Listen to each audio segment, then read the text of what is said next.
Всем привет! С вами Джиджи Грант, и сегодня я сниму самообзор. О коробке я не буду рассказывать, поскольку она не сохранилась. Давайте лучше рассмотрим все мои вещи. Сумочку, пожалуйста. Да-да, спасибо.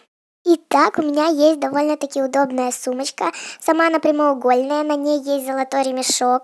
Также она сама голубая, с розовым цветом, и ее можно открыть. Сумочка нам больше не пригодится.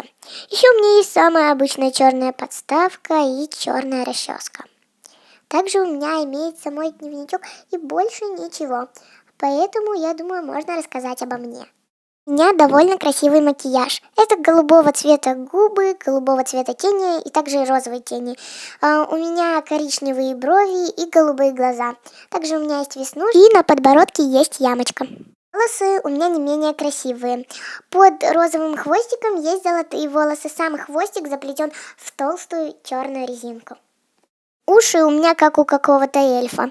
И на ушах есть черные висючие сережки. У меня есть татуировка в виде скорпиона. Одежда у меня имеется черная майка, на которой изображен скорпион. Рукава у этой майки розовые и голубые. Чуть пониже у меня есть золотой пояс и очень красивая юбка. Также у меня есть серые колготки. Туфельки у меня необычные и золотые. И сегодня я сделала самообзор. С вами была Джиджи Грант. Всем пока!